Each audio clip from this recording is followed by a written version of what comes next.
అందరికీ నమస్తే. Welcome to మన 9 టీవీ. నేను మీ ఖతర్నాక్ కవిత. కళాకారుల సంఘం అధ్యక్షులు నేటి మన విశిష్ట అతిథి ఎల్వి చెన్నారావు గారు మన 9 టీవీ ఛానల్లో మనతో ఉన్నారు. మరి ఈ సనాతన ధర్మం ప్రజల్లోకి వెళ్తుందా? రామరాజ్య స్థాపనకు అయోధ్య శ్రీరాముడు స్వర్ణయుగానికి నాంది పలికాడు. అదే బాటలో పయనిస్తున్న మన ప్రధాని నరేంద్ర మోడీ దేశం కోసం సర్వశక్తులను ఎలా ఒడ్డారో అదే విధంగా నేడు తెలంగాణ రాష్ట్రంలో మోడీ ఆశయ సాధన కోసం ఈటెల రాజేందర్ రాముడు వదిలిన బాణమయ్యాడు. ఒకే మాట ఒకే బాణం అన్న రీతిలో రాష్ట్రాన్ని ప్రగతి పదంలోకి తీసుకువెళ్లే దిశగా శ్రీ ఈటెల రాజేంద్ర ముందుకు పోతూ నరేంద్రునికి రాజేంద్రుడు అన్న రీతిని ప్రశంసలు పొందుతూ మల్కాజ్గిరి ఎంపీ అభ్యర్థిగా ప్రజల మద్దతు కోసం ప్రజల మనిషిగా ప్రజల ముందుకు వస్తున్నారు. మరి ఈ రోజు మనతో ఉన్న గెస్ట్ ముఖ్య అతిథి ఎల్వి చెన్నారావు గారు కొన్ని విషయాలు చెప్పడానికి మన ముందుకు వచ్చారు.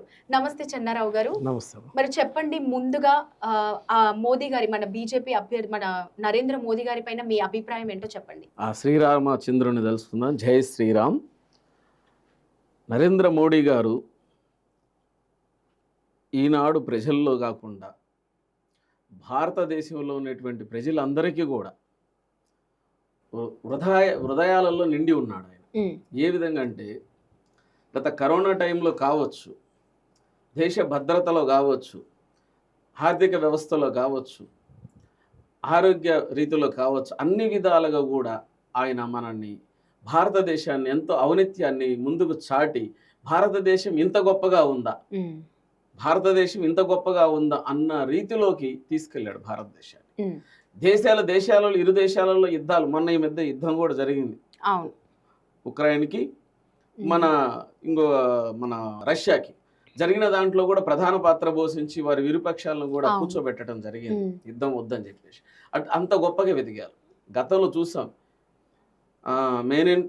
Made in China, made in America, made in Japan అనేవాళ్ళు. మనం ఆ విధంగా తీసుకున్నట్టయితే ఇప్పుడు మేడ్ ఇన్ ఇండియా కూడా అంటున్నారు. అది ఒక నరేంద్ర మోడీ గారు తీసుకొచ్చినటువంటి ఘనతని ప్రజలు చెప్తున్నారు. ఆయన చెప్పకపోయినా ప్రజలు చెప్తున్నారు. మోడీ గారు చేసినటువంటి గొప్ప చాతుర్యం, వారు చేసినటువంటి రాజనీతి, వారు అవలంబిస్తున్నటువంటి ఆ విధానాలు ఒక రాజకీయ నాయకుడు కాదు, ప్రజల పాలనలో ప్రజా నాయకుడు, ప్రజా రాజు అనేవాడు ఎలా ఉండాలి. ఆనాడు శ్రీరామచంద్రుడు ప్రజల వాకే ధర్మంగా ఆ వాకునే తీసుకొని పరిపాలించేవాడు. ఆయనకి ఎక్కడ బంధుత్వాలకు తావు లేదు. శ్రీరామచంద్రుడికి కూడా ఆయన ప్రజలు ఏమంటున్నారో దాని మాట కట్టుబడి ఆ పరిపాలన చేసినటువంటి రాముడు, అంత గొప్ప రాముడు. అదే రీతిలో ఆ శ్రీరామచంద్రుడి యొక్క ఆ ధర్మం ఏమైతుందో ఆ ధర్మాలని పాటిస్తున్నటువంటి ఏకైక ప్రధానిగా మన నరేంద్ర మోడీ గారు అని చెప్పేసి ప్రజలందరూ కూడా ఆయనకి ప్రశంసలు చేస్తున్నారు. ఎందుకంటే నరేంద్ర మోడీ గారు అంత గొప్పగా మనసుల్లో కూర్చున్నారు. రేపు ఈ ఎలక్షన్లో కూడా వారికి విజయాన్ని మేమే చేకూరుస్తాం, మేమే చేస్తామని అనేక పార్టీలో ఉండేటువంటి వాళ్ళు కూడా ఆయనను మెచ్చుకుంటున్నారు. అంటే ఆ విధంగా వారు అంత గొప్పగా మన భారతదేశాన్ని పేరుని అలా నిలిపారు. కాబట్టి వారు మాత్రం మళ్ళీ కూడా ప్రధాని కావడానికి అవకాశం ఉంది. వారే ప్రధాని అనేటువంటిది ప్రజలందరూ కూడా చెప్తున్నారు. Okay, right sir. మీరు కళాకారుల సంఘ అధ్యక్షులుగా వివిధ ప్రాంతాలు, వివిధ దేశాలు, ఎన్నో ప్లేసులు తిరిగి ఉన్నారు. సో ముఖ్యంగా మన తెలంగాణ రాష్ట్రంలో మన నరేంద్ర మోదీ గారు పార్లమెంట్ ఎన్నికల్లో అతిపెద్ద నియోజకవర్గమైనటువంటి మల్కాజ్గిరి ప్రాంతానికి మన ఈటెల రాజేందర్ గారికి ఒక బాధ్యతలాగా ఒక పెద్ద బాధ్యతను అప్పగించారు. మరి మన ఈటెల రాజేందర్ గారు ఆ ప్రాంతంలో ఆయనకి ఎలాంటి ఆదరణ ఉంది, ప్రజల అభిప్రాయం ఎలా ఉంది అని మీరు అనుకుంటున్నారు? మా ఈటెల రాజేందర్ గారు ఆయన ఓన్లీ ఒక మల్కాజ్గిరి ఏరియాగా తెలంగాణ రాష్ట్ర ప్రజలందరూ హృదయాలలో నిండుగా నిండి ఉన్న ఏకైక మానవతావాది. ఆయన యొక్క మనిషి యొక్క ప్రేమించటం, మనుషుల్ని దగ్గరగా తీసుకోవటం, మానవత్వం, మనిషి అంటే ఏంటి, సనాతన ధర్మానికి నిదర్శన నిలవెన్నెత్తున్న రూపం ఈటెల రాజేందర్ గారు. ఎందుకంటే నువ్వు ఏ ప్రాంతాన్ని ఆయన ఇంటికి వెళ్తావు, ఇంటికి వెళ్ళినమ్మంటే పొద్దున్న 6 గంటలకు వెళ్తాం. షామీర్పేటలో వారి ఇల్లు ఉంది. అక్కడికి వెళ్ళిన తర్వాత ముందు అక్కడ ఉన్నటువంటి వ్యక్తులందరూ కూడా మీరు టిఫిన్లు చేశారా అని అడుగుతారు. లేదండి, లేదు మీరు తినండి అన్నగారు వస్తున్నారని చెప్తారు. ముందు అక్కడికి వెళ్ళి తినాలి. ఇప్పుడు మనకు ధర్మం ఉంది. ఉదయాన్నే శరీరానికి ఏ టైంలో ఏం కావాలో అది పెట్టాలి. అది కూడా ఒక ధర్మమే. అవునండి, అది భగవంతుడి ఇచ్చినటువంటి అదొకటి ఉంది. ఈ శరీరానికి కావాల్సినటువంటి ఔషధం, భోజనం అది ఏదో ఒక రూపాన్ని వేయాలి. అంటే భోజనం, మధ్యాహ్నం భోజనం, సాయంత్రం భోజనం.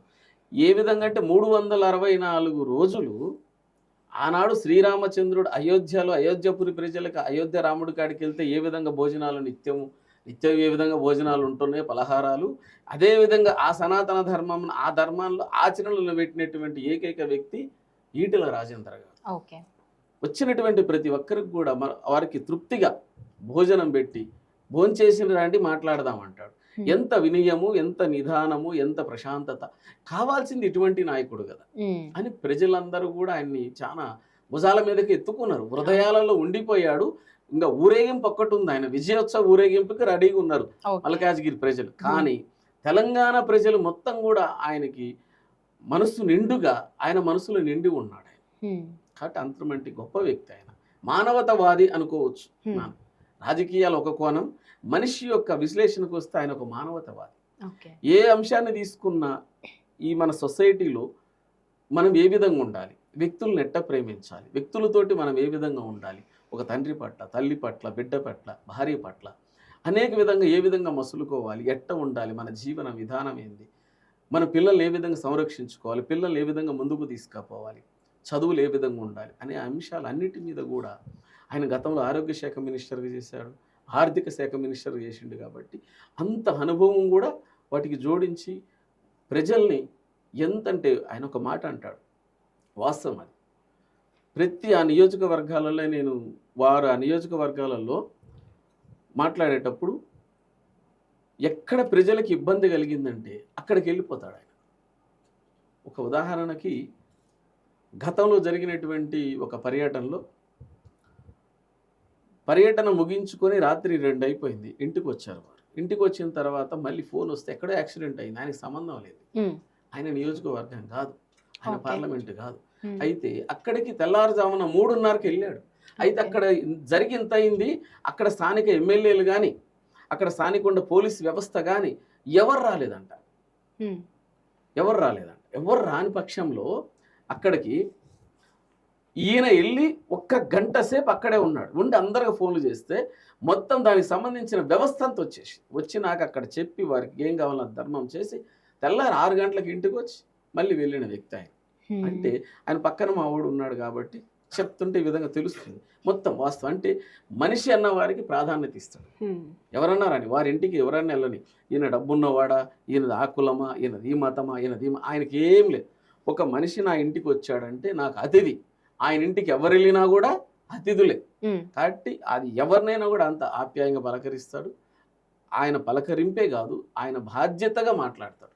నా బాధ్యత ఇది, మీరు నా యొక్క ప్రజలు అంటే నా మొత్తం ఈ ప్రజానీకం, తెలంగాణ ప్రజానీకం అంతా ఒక సంపద, ఇది గొప్పది. ఇది మనుషులు, దేశం అంటే మట్టి కాదు మనుషులు. కాబట్టి వీళ్ళంతా గొప్పది. ఆయన భారతదేశాన్ని ఏ విధంగా నరేంద్ర మోడీ గారు భారతదేశంలో ఉన్న ప్రజలను ప్రేమిస్తాడు, అదేవిధంగా తెలంగాణ ప్రజలందరినీ కూడా అమితంగా ప్రేమించే వ్యక్తి, ఏకైక వ్యక్తి ఈటెల రాజేంద్ర గారు. దాంట్లో ఎటువంటి సందేహం లేదు. కాబట్టి ఆ విధంగా ప్రేమ పంచి, ప్రేమలో వాళ్ళ ప్రేమను తీసుకొని ఈయన ప్రేమ పంచాడు, ప్రజల్లో నిండుగా నిండి ఉన్నాడు. Right sir. ఇప్పుడు మన హైదరాబాద్ ప్రాంతంలో మల్కాజ్గిరి అనేది అతిపెద్ద పార్లమెంట్ నియోజకవర్గం. సో అంత పెద్ద పార్లమెంట్ నియోజకవర్గానికి మన ఈటెల రాజేంద్ర గారు పోటీ చేస్తున్నారు కాబట్టి మరి అక్కడున్న ప్రజల్లో మన రాజేంద్ర గారి పోటీ, ఆయన విజయం ఎలా ఉంటుంది అని అనుకుంటున్నారు? వారి ప్రజల్లో ఆదరణ ఆయనకి ఏ విధంగా లభిస్తుంది అని అనుకుంటున్నారు? ఈనాడు ఎన్నో రాజకీయ పార్టీలు ఉన్నాయి, దాంట్లో ఎంతోమంది రాజకీయ నాయకులు ఉన్నారు, వస్తున్నారు పోతున్నారు, అనేక విధాలుగా పార్టీలలో మారటాలు ఇవన్నీ మనం చూస్తూనే ఉన్నాం. అయితే కానీ ఈటెల రాజేంద్ర గారు మల్కాజ్గిరిలో రావాలి అని ఆయనకి నరేంద్ర మోడీ గారు, అమిత్ షా గారు వారికి టికెట్ ఇవ్వాలా, వారికి ఇక్కడే ఇవ్వాలి, ఇక్కడికే రావాలని చెప్పేసి టికెట్ రాకముందు కూడా అటు కూగట్పల్లి నుంచి ఇటు ఎల్బీ నగర్ వరకు ఆ 7 నియోజకవర్గాల నుంచి ప్రజలు కూడా ముక్త కంఠంతో అన్ని సామాజిక వర్గాలు ఈటెల రాజేంద్ర గారు అయితే మాకు బాగుండు అని ఆ ప్రజలందరూ పిలుపు మేరకు పిలుచుకున్నారు ఆయన. వారే పిలుచుకొని అటు కూగట్పల్లి నియోజకవర్గం కావచ్చు, ఇటు కుత్బుల్లాపూర్ కావచ్చు, ఇటు ఎల్బీ నగర్, ఉప్పల్, ఈ కంటోన్మెంట్ ఇవన్నీ ఉన్నాయి. వీళ్ళందరూ కూడా ఏం చేశారంటే ఆ సామాజిక వర్గాలన్నిటి కూడా ఈటల రాజేందర్ గారు మాకు ఎంపీగా వస్తే వారిని మేము గెలిపించుకుంటాం. గెలిపించుకుంటే మాకున్న ఇక్కడ అన్ని సమస్యలు ఏమున్నాయో వారి ద్వారా మేము పరిష్కరించుకోగలం. వారైతేనే సమర్థంగా చేయగలుగుతారు, వారు చేస్తారు. అక్కడ నరేంద్ర మోడీ గారు, ఇక్కడ రాజేందర్ గారు ఉంటే ధర్మపక్షంగా ఉంటుంది. కాబట్టి మా పనులు అయితే మాకు అన్ని విధాలుగా బాగుంటుందనే ఉద్దేశంతో వారిని పిలుచుకున్నారు. అదేవిధంగా మోడీ గారి యొక్క ఆశీస్సులతోటి, అమిత్ షా గారి ఆశీస్సులతోటి ఇక్కడ ఈటల రాజేంద్ర గారు ముందుకు వచ్చేసి ఆయన బలంతో ముందుకు వచ్చి ఆ ప్రజల్ని కూడా మనోధర్మంలో తీసుకుపోవాలని మనోధర్మంగా ఆయన ఒక ధర్మంలో నిలబడ్డ ఒక్క వ్యక్తి కాబట్టి వారికి ప్రశంసలు వేశారు. అయితే రెండోది, వారిని ఎందుకు ప్రజలు అంతగా కోరుకున్నారంటే గతంలో కరోనా టైంలో మనం చూసాం. ఈ కరోనా టైంలో గాంధీ హాస్పిటల్, మనం టీవీ ఆన్ చేస్తే గాంధీ హాస్పిటల్ కనిపించింది. గాంధీ హాస్పిటల్ కదా, ఎక్కడున్నా కూడా మెడికల్కే. ఇక్కడ ఇంతమంది ఇదైపోయారు, అక్కడ అంతమంది అదైపోయారు, ఈ వాదంలోనే ఉంటుండే మొత్తం అంతా. ఆ కరోనా మహమ్మారిలో ప్రపంచమంతా దద్దరిల్లిపోయింది. అయితే ఈ ప్రపంచమంతా అయినటువంటి తరుణంలో అక్కడ నరేంద్ర మోడీ గారు జనాలలో ఒక మనోధైర్యాన్ని నింపాడు. ఆయన ఏదో ఒక రూపంలో మనోధైర్యాన్ని నింపి ఆ ధైర్యమే మన ప్రజలందరినీ, మన దేశ ప్రజలందరినీ కూడా ఆరోగ్యంగా కావచ్చు, ఆయుష్గా కావచ్చు, అందరినీ కాపాడి సంరక్షించలో ప్రధాన పాత్ర పోషించారు నరేంద్ర మోడీ గారు. వారికి చేతులెత్తి దండం పెట్టారు. అదేవిధంగా అదే బాటలో ఇక్కడ తెలంగాణ రాష్ట్రంలో అప్పుడు ఆరోగ్య శాఖ మినిస్టర్గా ఉండేటువంటి మన ఈటల రాజేందర్ గారు ఆచరణలోనే పెట్టాడు. వారు ఆచరణలోనే పెట్టి అందరి ఇళ్లలో మనిషిని, ఒక తండ్రిని కొడుకు, తల్లిని కొడుకు, భార్య భర్తల్ని కలవాలంటేనే భయంగా ఉంది. మనిషి చూస్తేనే ఒక వింతగా చూసేటువంటి పరిస్థితి. అంటే అంత భయాలలో ఆందోళన ఉన్నమ్మా. అటువంటి తరుణంలో వారు ఎటువంటి భయాందోళన లేకుండా, ఎటువంటి ఇబ్బందులు లేకుండా డైరెక్ట్ గాంధీ హాస్పిటల్కి ఎన్నిసార్లు అంటే కొన్ని 100 సార్లు వెళ్ళి ఉంటాడు ఆయన ఆరోగ్యం కూడా ఇబ్బంది పడ్డా కూడా ఆయన వెళ్ళాడు. వెళ్ళి అక్కడ ప్రజలందరినీ పలకరించుకుంటూ ఎలా ఉంది, మీరేం భయపడొద్దు, అందరికి మందు వస్తుంది, మన ప్రధానమంత్రి నరేంద్ర మోడీ గారు మనకు వ్యాక్సిన్ తెస్తున్నారు, ఆ వ్యాక్సిన్ ఇండియాలోనే తయారవుతుంది, మనం అన్ని దేశాలకు ఇస్తున్నాం, ముందు మనం తీసుకుంటున్నాం, మీరు ఎక్కడ ధైర్యపడవాకండి, మీకు ఏం కాదని చెప్పేసి డాక్టర్లకు ధైర్యం చెప్పి, ఇటు అక్కడ చేసే హాస్పిటల్ సిబ్బందికి ధైర్యం చెప్పుకుంటూ, అక్కడ ఉన్న వాళ్ళందరూ చెప్పుకుంటూ, ఇక్కడ ఎవరైతే పేషెంట్లు ఉన్నో వాళ్ళకి మనోధైర్యాన్ని నింపి తెలంగాణ ప్రజలు, రాష్ట్ర ప్రజలందరికీ కూడా మనోధైర్యాన్ని నింపి వాళ్ళ యొక్క మనసు దోసుకున్న వ్యక్తి ఎవరంటే ఈటల రాజేందర్ గారు. ఇప్పుడు కూడా మనం ఆ కరోనా టైంలో ఏం జరిగింది అనేది మనం కానీ చూసినట్టయితే మొత్తం ఈయన రాజేంద్ర గారే కనిపిస్తుంది. కాబట్టి అటువంటి ప్రేమ చూపించి మనుషుల మీద అంత ఆదరణ చూపించి ఆ విధంగా ఉన్న వ్యక్తి కావాలని ఎవరైనా కోరుకుంటారు. ఇప్పుడు నా కొడుకు రాముడు లెక్క ఉండాలని అందరూ కోరుకుంటారు. ప్రతి ఇంటి తల్లిదండ్రులు నా కొడుకు రాముడు లెక్క ఉండాలి, అంత మంచి యోగ్యుడై ఉండాలి, నీతివంతుడై ఉండాలి, గొప్పగా ఉంటే మా అందరిని కూడా సంరక్షిస్తాడు తగ్గిపోయినాక అనేటువంటి భావనతోటి ఆ కుటుంబం ఉంటుంది. అదే తెలంగాణ ప్రజలందరూ కూడా ఒక మంచి వ్యక్తి, గొప్ప వ్యక్తి, మానవతావాది, మానవ ధర్మాలు తెలిసిన వ్యక్తి, ప్రేమ తెలిసిన వ్యక్తి, ఇటువంటి వ్యక్తి మాకు నాయకుడిగా వస్తే ఇక్కడికి మాకు కూడా ధర్మం జరుగుతుంది, న్యాయం జరుగుతుంది. కాబట్టి ఈయన కావాలి అని ఆ ప్రజలు తీసుకొచ్చుకున్నారు. ఆ ప్రజల కోరిక మేరకు ఈయన ముందుకెళ్తున్నాడు. కాబట్టి రేపు ఫస్ట్ మే 13వ తారీఖు నాడు ఎలక్షన్ జరుగుతుంది, జూన్ 4 నాడు కౌంటింగ్ జరుగుతుంది. ఈ లెక్కింపులో అత్యధిక మెజార్టీతో మేము గెలిపించుకుంటున్నామని చెప్పేసి అన్ని వర్గాల ప్రజలు, అన్ని సామాజిక వర్గాలు నిలబడ్డాయి. వారికి వెనక చాలా బలంగా నిలబడ్డారు. చాలా సామాజిక వర్గాలు అన్నీ కూడా, ఇక్కడ ఈ మతం ఆ కులం అనేది ఎవ్వరు లేరు, నిలబడ్డారు.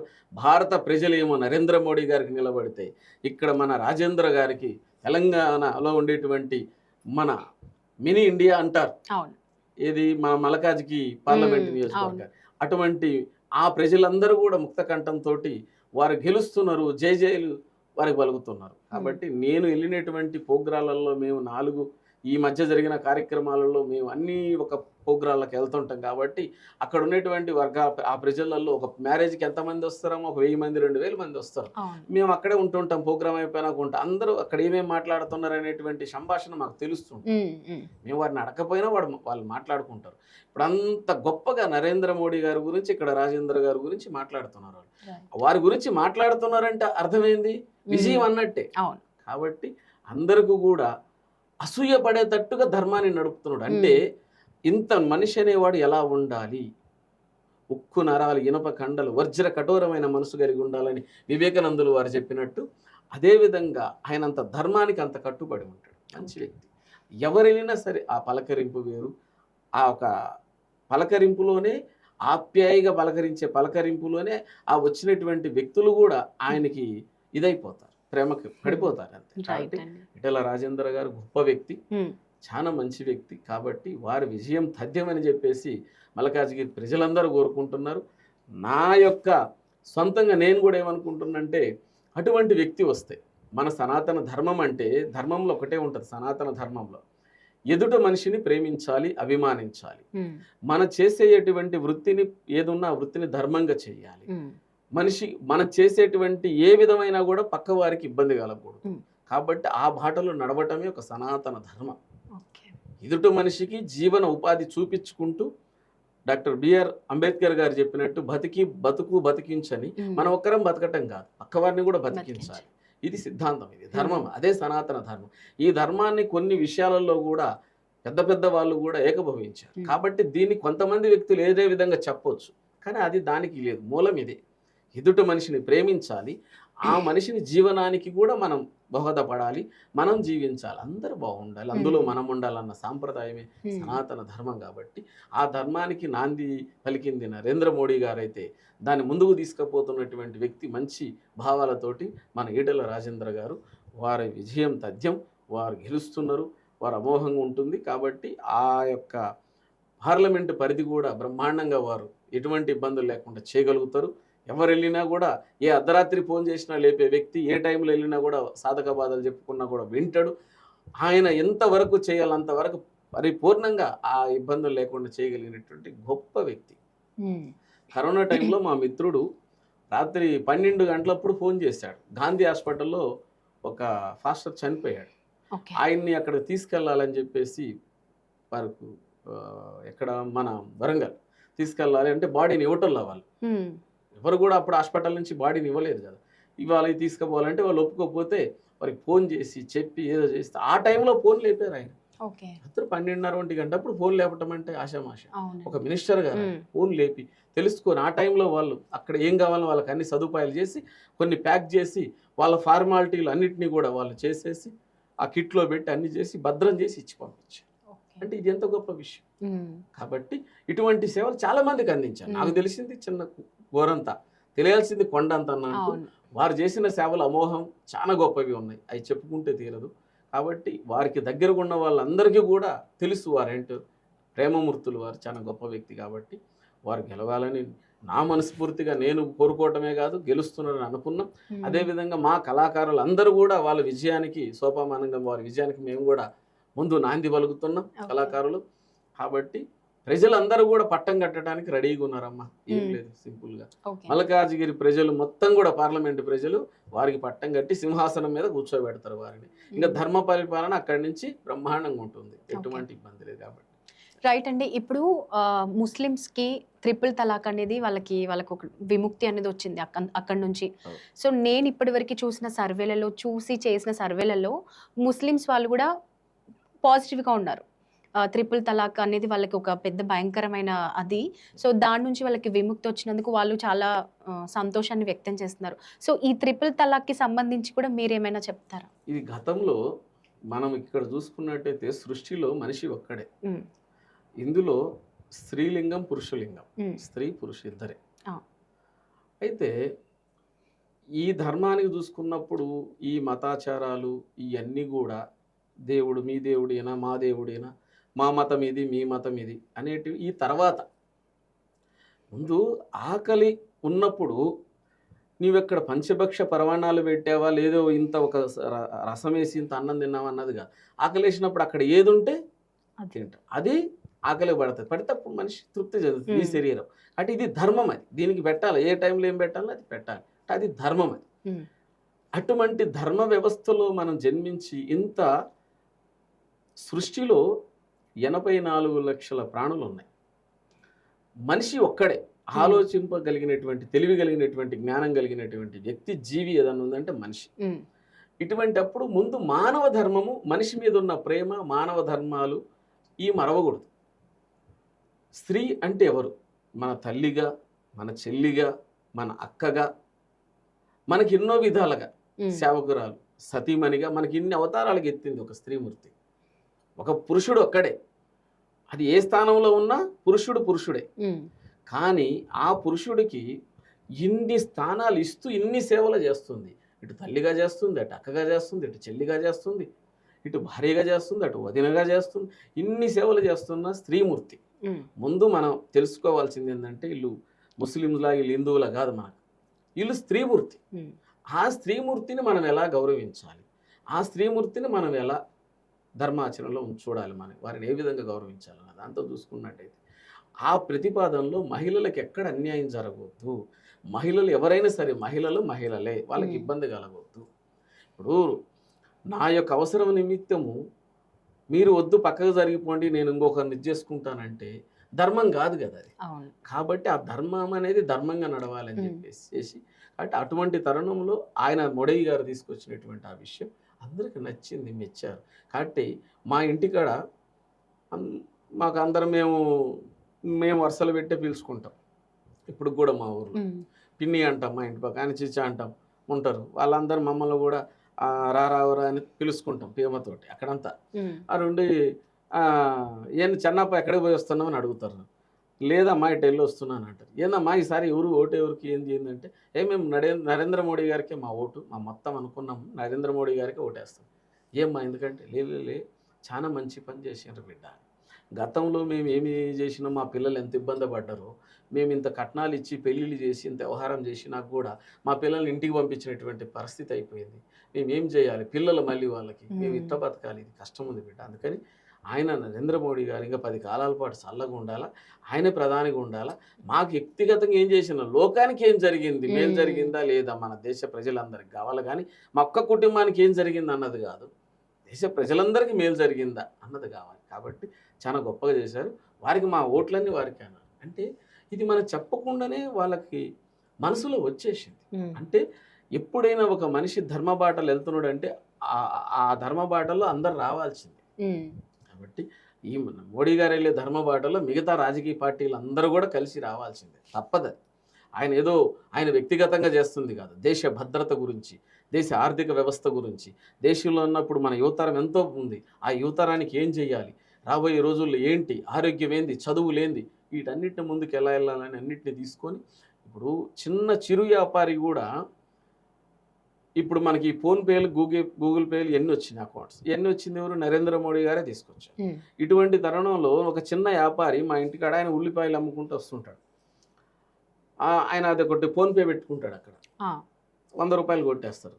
ఈ ఎంత ఏమవుతుంది, రోజుకి నెలకు వచ్చేలేకి ఈ అమౌంట్ అంతా దాంట్లో పడిపోతుంది. ఈ వారంలో కనీసం అంటే ఒక 5,000 10,000 దాంట్లో పడతాయి. మళ్ళీ దాంట్లో ఒక 2,000 ఉంచుకొని మిగతా అమౌంట్ తెచ్చుకొని ఆయన వ్యాపారం చేసుకుంటుంటాడు. ఆ విధంగా జరుగుతున్న తరంలో బ్యాంక్ వాళ్ళు ఏం చేశారంటే, మీది నెల మీద మీకు సంవత్సరానికి ఇంత ఆదాయం ఉంది, నెలకి ఇంత ఆదాయం ఉంది, నీకు ఒక 5 లక్షలు ఇస్తానయా పెద్ద మనిషి, లోను తీసుకో అన్నారంట పిలిచి. నా కాడికి వచ్చాడు. ఈ విధంగా అంటున్నారు, ఏమంటే తీసుకోవచ్చునా, తర్వాత ఏమైనా ఇబ్బంది పెడతారంటే, లేదు తీసుకోమని 5 లక్షలు తీసుకుపోయి ఒక దుకాణం పెట్టుకొని ఇప్పుడు పెద్ద షాపే పెట్టాడు. ఆ షాపులో 4 పిల్లలు పనిచేస్తున్నారు, ఆర్థికం పెరిగింది, కుటుంబం పెరిగింది. ఇప్పుడు ఏదైనా ఇల్లు కొనుక్కో అంటే ఇది ఎక్కడి నుంచి తీసుకొచ్చారు, నరేంద్ర మోడీ గారు. ఇప్పుడు ఏదైనా ప్రథమ స్టెప్ ఒక్క అడుగు వేయకముందే నువ్వు 10వ మెట్టు ఎలా ఎక్కుతావు, ఒక్క అడుగు వేయాలి, ఒక మెట్టు ఎక్కితేనే 10వ మెట్టుకి వెళ్ళగలవు. కాబట్టి నరేంద్ర మోడీ గారు కూడా ఇక్కడ బీజం వేశారు ఆర్థిక వ్యవస్థ. కాబట్టి ఈ బీజము ముందుకు పోతుంది. మనకు నూతన ఆర్థిక విధానాలు ఎప్పుడైతే మన పివి నరసింహరావు గారు కావచ్చు, మన్మోహన్ సింగ్ గారు కావచ్చు పెట్టినప్పుడు వాటిని ఆచరణలో పెట్టలేదు. ఆ ఆచరణని ధర్మయోచనగా, ధర్మంగా వాటిని అన్నింటిని పొందుపరిచి తీసుకొని నరేంద్ర మోడీ గారు ధైర్యంగా నిలిపారు భారతదేశం. ఈ వ్యవస్థలో, ఆర్థిక వ్యవస్థలో ఇప్పుడు బడుగు బలహీన వర్గాలు కూడా బలంగా ముందుకెళ్ళటానికి మంచి మార్గాన్ని ఎంచినటువంటి ఏకైక గొప్ప వ్యక్తి నరేంద్ర మోడీ గారు. రైట్ అండి. చివరిగా మన తెలంగాణ రాష్ట్ర ప్రజలకి ఓట్ అంటే ఏంటి, ఓటు ఏ విధంగా ఆలోచించి వేయాలి, అసలు ఓట్ని ఎలా ఉపయోగించాలి ఏంటి అని తెలంగాణ రాష్ట్ర ప్రజలకి మీ పరంగా ఏం చెప్పాలనుకుంటున్నారు? తెలంగాణ రాష్ట్ర ప్రజలందరికీ కూడా నేను ఒకటే చెప్తున్నాను. అందరికీ కూడా కళాభివందనాలు తెలియజేస్తూ తెలంగాణ ప్రజలందరికీ కూడా మరీ చెప్తున్నాను.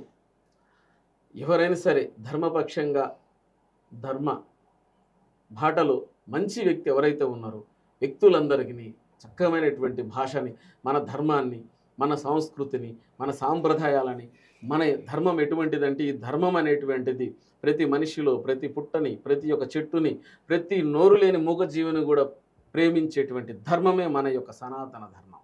ఈ ఆచరణ పక్క వ్యక్తిని మనం ఎంత గొప్పగా ప్రేమగా చూస్తామో అదే సనాతన ధర్మం. ఆ ధర్మాన్ని ప్రేమించే వ్యక్తులు ఎవరున్నారో ఆ వ్యక్తులందరికీ కూడా మీరు ఓటేసి గెలిపించి వారి విజయాన్ని చేకూర్చితే రేపు రాబోయే రోజుల్లో మన తెలంగాణ రాష్ట్రమే కాదు, మన యువత యువకులకు కూడా ముందుకు పోవడానికి అవకాశం ఉంది. వారు అటువంటి యథారాజా తదా ప్రజ అని అటువంటి రాజులను ఎంచుకొని ముందుకు పోవాలని చెప్పి పదే కోరుకుంటూ రాబోయే రోజుల్లో ధర్మపక్షంగా ఎవరు నిలబడితే ఆ ధర్మపక్షానికి మన ధర్మాన్ని నిలబెట్టగలిగినటువంటి వ్యక్తులందరికీ ఓటేసి విజయానికి చేకూర్చి వారి యొక్క విజయానికి మీరు అందరూ కూడా ఆశీర్వదించాలని చెప్పేసి తెలంగాణ ప్రజలందరినీ మనస్ఫూర్తిగా దండం పెట్టి కోరుకుంటున్నాను. Thank you sir, thank you so much. So చూసారు కదా, ఈరోజు మన కళాకార సంఘ అధ్యక్షులు మన ఎల్వి చెన్నారావు గారు, మరి ఆయన మాటల ద్వారా మరి మల్కాజ్గిరి ప్రాంతంలో ప్రజల అభిప్రాయం ఎలా ఉంది, మరి బీజేపీ పార్టీ విజయం ఎలా ఉంది అనే కొన్ని విషయాలు మనం తెలుసుకున్నాం. సో మరి ఇలాంటి విషయాలు మరెన్నో మీ ముందుకు తీసుకురావడానికి నేను సిద్ధంగా ఉన్నాను. చూస్తూనే ఉండండి మన 9 టీవీ. నేను మీ ఖతర్నాక్ కవిత.